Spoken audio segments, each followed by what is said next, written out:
on here. Yeah. There used to be one in the movie theater, near the movie theater in the mall, Yeah.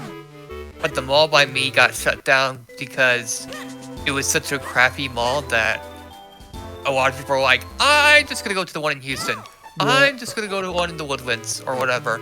Yeah. And so they didn't go to this one, and this one just died out. Yeah. Well, malls. But it was their malls own fault because a lot of the reasons people didn't go there is because they didn't clean it very well. Yeah. They got lazy. Oh, I'm.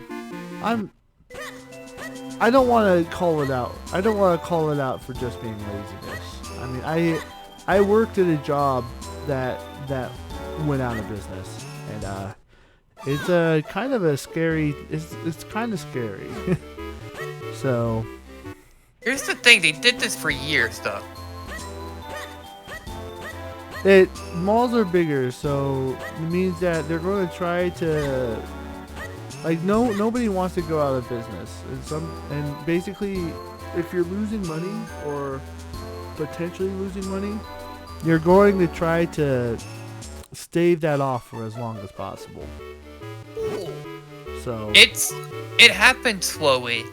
Shops started leaving. Like a lot of the people that own shops, they started leaving. Yeah.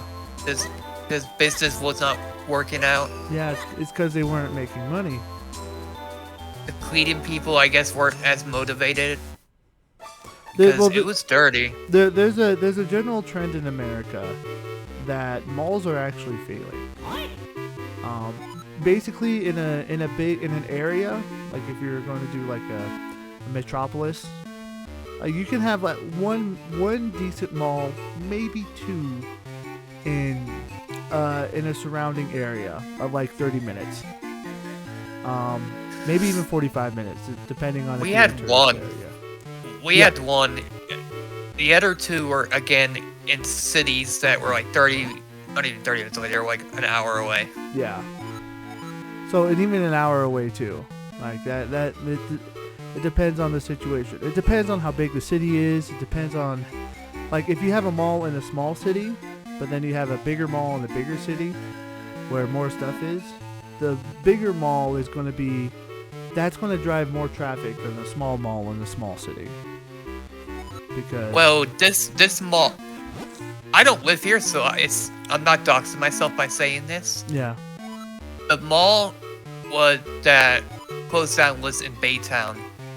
And a fun fact about Baytown, if you 9/11, the people that did it had a list, right? Well, one of the targets on the list was Baytown. Yeah. So you might have heard of it because of that. I actually haven't. Snap. Daggio. Yeah, because that's where Baytown is where all of our plants and stuff are at. Yeah. You know, like over all that stuff. Yeah. But yeah, they had a mall. Then Woodlands was about 45 minutes away, maybe more. Yeah. Had one, and then an hour away, the other direction, you had Houston that had one. And the one in Houston's big and has a lot of events. Like, You remember before Smash Bros. Released, how they were at select malls? Yeah. The one in Houston was one of the malls it was at. Yep. That's how big and important that mall is compared to the one that in Baytown was. What was I saying? What was I saying? You know? Yeah. So I said from the beginning that I think it just couldn't compete with the Houston Mall. It couldn't compete with the Houston Mall, but what happens is that when a business starts losing money, they start trying to cut costs. And I call it the 4 signs of the apocalypse. The first thing to go is going to be cleanliness. The second thing to go, what's the second thing? The second thing to go is going to be equipment and manufacturing the equipment. They're going to let equipment fail, or let it keep running as long as possible before it fails. The third thing to go is going to be quality. So I guess in the mall's case, they're going to have fewer and fewer events, or they're going to have a lot of areas that are going to be shut down, and they're going to try to consolidate, or they're going to try to skimp on their resources somehow. And then the last one, and this is definitely in the danger zone. You're going to start. It's going to start hurting the employees. Either you're going to start trying to hire employees at lower pay, or more drastic measures, you won't even be able to pay your employees, and just kind of hope that they keep working for you. So,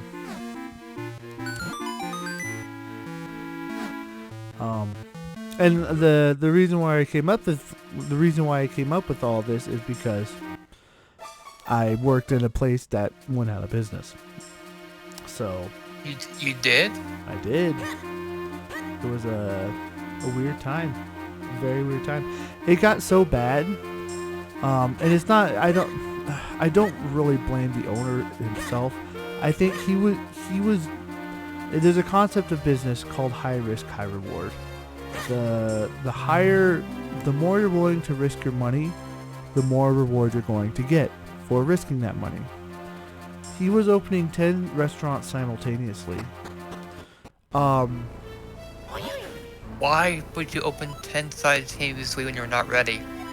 Well, that was the high risk. Is that it's not so much he wasn't ready. I think he probably would have succeeded. What happened is that this is on the East Coast, and it was during a time when a hurricane came through. So there was like a week that just completely and totally destroyed his income. And so the hurricanes cause a lot of people to go out of business. It sucks. So he was doing too much at once, and then a hurricane came, and it just completely wiped out his income. And then here's another thing, is that another aspect of high risk, high reward is that, from what I could tell, is that he was functioning off of debt. Meaning he was using debt to pay off a lot of his bills, which isn't bad. That's very common in business. It's just you use a business investment. Someone pays you to try to, but they want their money back. So yeah, that's why that hurt so much for him.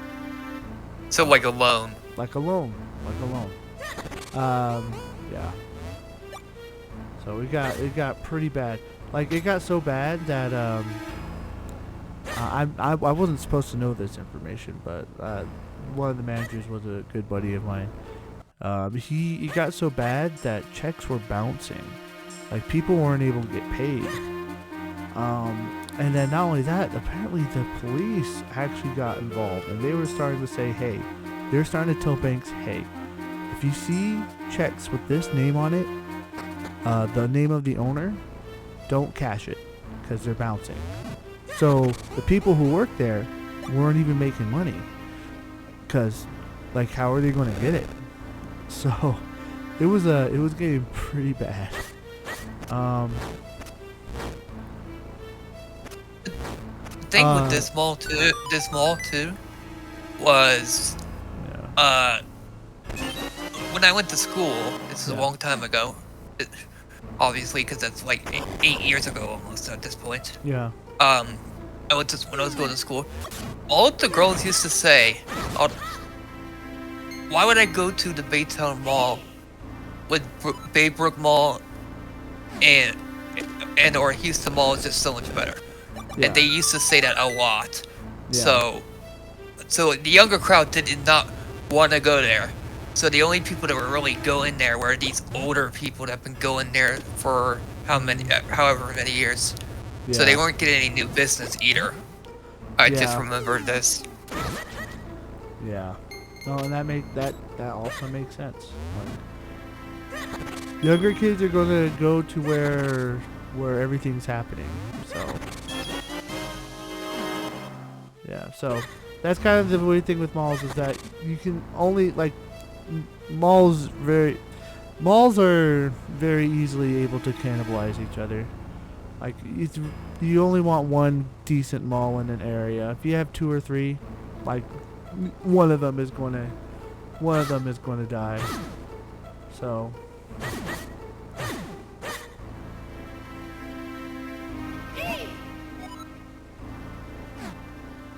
yeah. That's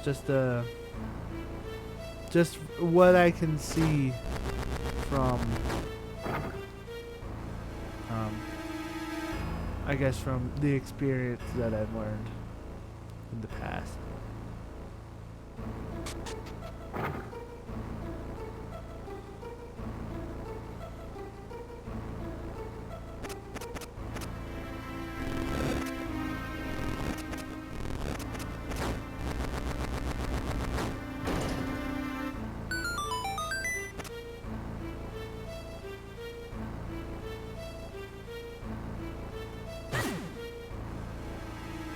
And here's the thing, though, is that I don't blame people for. I don't blame, like, businesses going out of business, trying to do what they can to stay in business. Because you gotta remember, that's people's livelihoods, right? And when a business closed down, people lose their jobs. So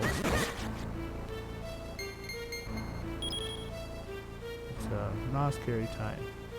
Now me, I got lucky because, well, lucky-ish, because when the business was starting to fail, it happened right before.